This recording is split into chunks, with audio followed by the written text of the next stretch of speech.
चलिए तो अभी बात करते हैं पल्मोनरी आर्टेरियल हाइपरटेंशन के बारे में, जिसे पल्मोनरी हाइपरटेंशन भी कहा जाता है या फिर पल्मोनरी आर्टेरियल हाइपरटेंशन भी कहा जाता है। इसमें बेसिकली क्या होता है कि जो पल्मोनरी वेस्कुलेचर होता है, पल्मोनरी वेस्कुलेचर्स में स्पेशली आर्टरीज जो होती है उसके स्पेसिफिक ब्लड प्रेशर बढ़ जाता है। नॉर्मल हमारे हाइपरटेंशन में पेरिफेरल लिए हम देखते हैं तो सभी वेस्कुलेचर इन्वॉल्व होते हैं, स्पेशली पेरिफेरल। यहाँ पे सिर्फ लंग्स के वेस्कुलेचर्स ही इन्वॉल्व होते हैं। तो अगर पल्मोनरी प्रेशर नापा जाए तो mean pulmonary pressure, specially pulmonary arteries का जो प्रेशर होता है, पल्मोनरी आर्टरियल प्रेशर जब भी 20 mmHg से ज़्यादा चला जाता है तो उसे फिर डायग्नोस किया जाता है पल्मोनरी आर्टरियल हाइपरटेंशन के लिए। अभी इसमें बेसिकली जो सिम्टम्स रहते हैं वो वैरायटी ऑफ सिम्टम्स रहते हैं, लेकिन जो कॉमन सिम्टम्स रहते हैं वो होते हैं चेस्ट पेन, चेस्ट के अंदर पेन होना या फिर ब्रेथलेसनेस या फिर फटीग होना।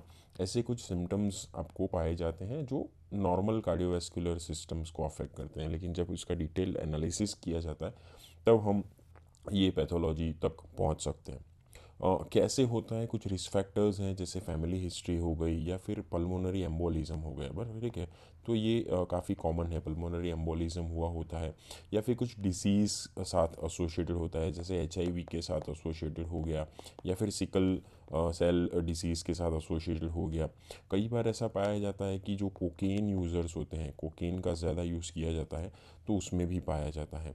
पैथोलॉजिकल रेस्पिरेटरी सिचुएशंस में COPD एक रिस्पॉन्सिबल सिचुएशंस हैं, और फिजियोलॉजिकली जो हायर ऑल्टीट्यूड के ऊपर रहते हैं, ठीक है, तो हायर ऑल्टीट्यूड के ऊपर भी ये पाया जाता है। तो ये कुछ रिस्क फैक्टर्स हैं कि जिससे पल्मोनरी आर्टेरियल हाइपरटेंशन के चांसेस बढ़ते हैं।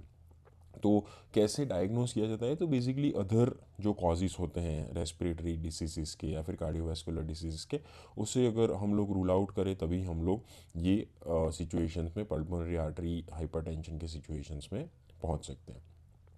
अभी इसका थोड़ा ट्रीटमेंट एक क्रिटिकल या फिर कॉम्प्लिकेटेड भी कह सकते हैं।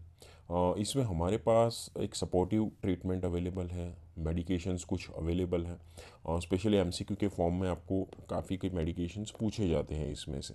तो मेडिकेशंस हैं ये कंडीशंस के लिए, और इवेंचुअली लंग ट्रांसप्लांटेशन, ठीक है, तो लंग ट्रांसप्लांटेशन भी इवेंचुअल है, लेकिन उसके बाद द सर्वाइवल रेट बहुत कम है, 5 साल का एवरेज सर्वाइवल रेट रहता है, ठीक है।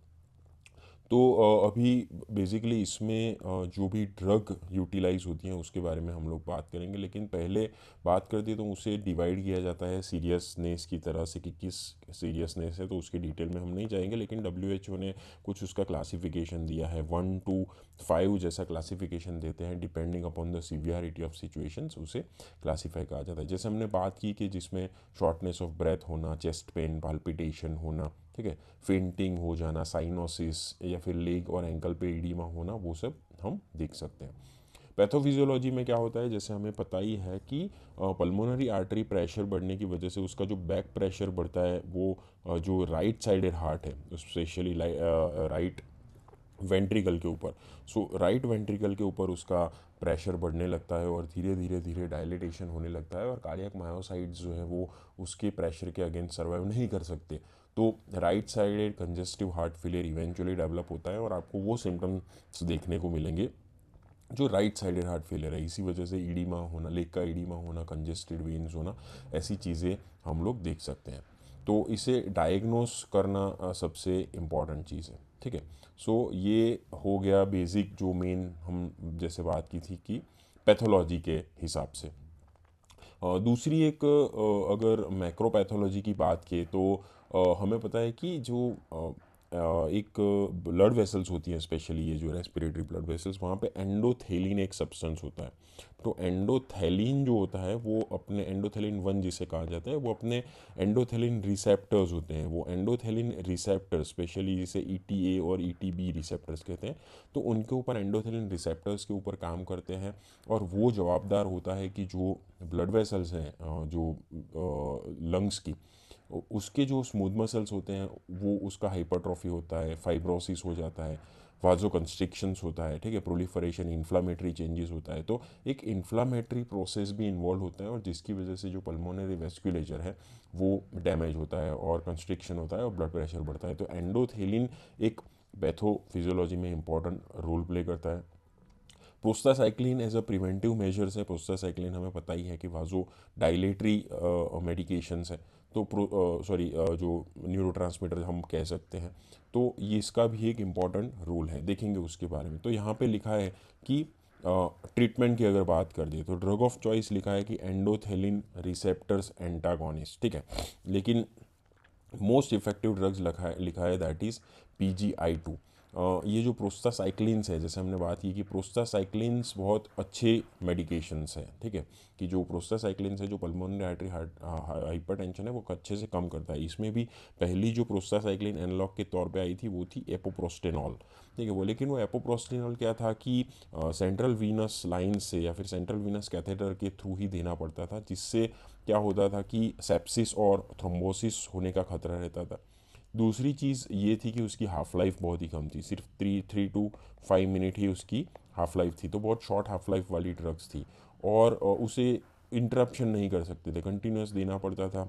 ये जो प्रोस्टासाइक्लिन दूसरा एक डिसएडवांटेज होता है कि ये बहुत अनस्टेबल होते हैं, तो इसीलिए एडमिनिस्ट्रेशन के टाइम पे आइस के ऊपर इसे रखना पड़ता है। तो ये सब चीज़ों की वजह से ये जो प्रोस्टासाइक्लिन एनालॉग्स इफेक्टिव ड्रग होने की बजाय ज़्यादा फेमस नहीं हुए। फिर उसमें से नया दूसरे प्रोस्टासाइक्लिन्स बनाए गए, जैसे ट्रैप्रोस्टिनिल, ठीक है, ट्रैप्रोस्टिनिल बनाया गया, देखेंगे उसके बारे में। तो ट्रैप्रोस्टिनिल भी एक दूसरा बनाया गया जो IV या तो फिर सबक्यूटेनियसली यूज़ किया जाता था, लेकिन ये भी बहुत ही पेनफुल था, देखिए ये इंजेक्शंस भी बहुत पेनफुल था। फिर इलोप्रोस्ट करके बनाया गया, तो इलोप्रोस्ट क्या था कि ये इन्हेलेशनल तौर पे दिया जाता था, तो इन्हेलेशनल फॉर्म ऑफ प्रोस्टासाइक्लिन के तौर पे ये काफ़ी फेमस हुआ है, FDA ने भी अप्रूव किया था। तो ये था कुछ प्रोस्टासाइक्लिन्स के बारे में इंफॉर्मेशन। अभी उसके बारे में हम लोग बात करें एंडोथेलिन रिसेप्टर्स, जो हमने बात की थी कि एंडोथेलिन रिसेप्टर्स एक इंपॉर्टेंट रोल प्ले करते थे। तो endothelin antagonist as a drug of choice उभरे हैं, उसमें से ETA ETB रिसेप्टर्स को ये ब्लॉक करते हैं, जिसकी वजह से जो एंडोथेलिन की जो इन्फ्लामेटरी एक्टिविटी थी वो कम होती है। तो इसमें सेंटान करके ड्रग्स हैं, तो बोसेंटान जैसे हमने बात की थी, तो बोसेंटान सिटाक्सेंटान जैसी ड्रग्स थी। एक सीटासेंटान करके भी ड्रग आई थी, सीटाक्सेंटान, लेकिन उससे क्या होता था कि काफ़ी सारे लीवर कॉम्प्लिकेशंस होते थे, तो इसकी वजह से उसे विड्रॉ कर लिया गया। तो उसके बाद एक एम्ब्रीसेंटान करके ड्रग आई है, तो एम्ब्रीसेंटान, तो एम्ब्रीसेंटान भी है। तो ये जो सेंटान ग्रुप ऑफ ड्रग्स हैं वो कॉमनली यूज़ होती हैं और उसे ड्रग ऑफ चॉइस के फॉर्म में भी रखा जाता है पल्मोनरी आर्टरी हाइपरटेंशन। और उसके बाद जो लास्ट ग्रुप ऑफ ड्रग्स हैं वो काफ़ी इफ़ेक्टिव हैं, वो है फॉस्फोडाइस्ट्रेज इनहिबिटर्स, तो इसलिए फॉस्फोडाइस्ट्रेज 5 इनहिबिटर्स। तो PD5 इनहिबिटर्स हैं जो साइक्लिक GMP का लेवल बढ़ाते हैं, जिसमें सिल्डेनाफिल तडालाफिल जैसी कुछ ड्रग्स हैं। और तो जो है स्मूथ मसल्स का रिलैक्सेशन वाजो डायलिटेशंस करते हैं। तो ये जो तडालाफिल है वो तडालाफिल इसमें काफ़ी इफ़ेक्टिव मेडिकेशन के तौर पे उभर के आई है। तो एक तडालाफिल भी एक effective medication pulmonary arterial hypertension में है। लेकिन जब भी हम फॉस्फोडाइस्ट्रेज इनहिबिटर्स लेते हैं तो हमें याद रखना चाहिए कि दूसरे वासोडाइलेटर्स साथ में ना ले, अदरवाइज सीवियर टेकीकार्डिया हो सकता है। कुछ एडवर्स ड्रग रिएक्शंस ऐसे भी होती हैं जो नॉन स्पेसिफिक हेडेक, डायरिया और GI डिस्टर्बेंसेस होना या मसल डैमेज होना, ऐसा भी पाया गया है। तो ये कुछ जनरल इन्फॉर्मेशन थी, हमने 3 ग्रुप ऑफ ड्रग्स के बारे में देखी, एक एंडोथेलिन रिसेप्टर एंटागोनिस्ट, दूसरी प्रोस्टाग्लैंडिन एनालॉग्स और तीसरी फॉस्फोडाइस्ट्रेज 5 इनहिबिटर्स। तो वैसे देखें तो ये MCQ के तौर पे आप देख सकते हैं कि मोस्ट कॉमन ड्रग यूज्ड तो वॉरफेरिन या फिर बोसेंटान है, ठीक है। वॉरफेरिन ज़्यादा यूज़ होती है यहाँ पे जो एम्बोलिज्म जो प्रिवेंट करने के लिए, क्योंकि पल्मोनरी एम्बोलिज्म का हिस्ट्री भी पेशेंट्स में रहता है। लेकिन ड्रग ऑफ चॉइस अगर कोई नीट में आप पूछे तो ऑलवेज एंडोथेलिन एंटागोनिस्ट आप याद रखें, बोसेंटान सिटाक्सेंटान, और इफेक्टिव ड्रग के तौर पे पहले यूज़ किया जाता था prostacyclins analogue. Otherwise calcium channel blockers भी अवेलेबल हैं जो ओरली यूज़ किए जाते हैं, जिसमें एम्लोडिपिन डिल्टीएज़म दोनों यूज़ कर सकते हैं, जो वैस्कुलर स्पेसिफिक हो, हार्ट स्पेसिफिक ना हो। जैसे हमने बात की जो ड्रग ऑफ चॉइस हैं वो है एंडोथेलिन रिसेप्टर एंटागोनिस्ट, जिसमें बोसेंटान एम्ब्रीसेंटान जैसी ड्रग हैं जो ओरली दी जाती है।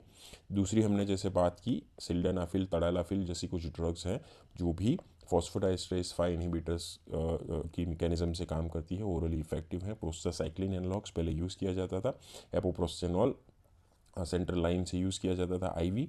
ट्रैप्रोस्टिनिल उसके बाद सबक्यूटेनियस भी डेवलप हुआ, और इलोप्रोस्ट जैसे हमने बात की इनहेलेशनल रूट से दिया गया। PGI2 एगोनिस्ट ड्रग्स भी डेवलप की गई है जो प्रोस्टासाइक्लिन रिसेप्टर्स के ऊपर काम करती है। सेलेक्सीपैक करके ड्रग है, और रियोसिकुआद जो हमने डिस्कस किया था ऑलरेडी, ओरली इफेक्टिव ड्रग्स हैं जो सॉल्युबल ग्वालिनाइल साइक्लेज एंजाइम है उसको एक्टिवेट करके काम करती थी। तो ये कुछ डिफरेंट ऑप्शंस हैं जो पल्मोनरी हाइपरटेंशन में यूज़ की जाती है। ऑलमोस्ट इतनी इन्फॉर्मेशन आपके लिए इनफ है। इसमें से कई बार MCQs या फिर शॉर्ट क्वेश्चंस के तौर पे पूछा जाता है। फिर भी आपको कुछ डाउट्स हैं तो आप हमें पूछ सकते थे। ये था थोड़ा brief short information about pulmonary hypertension.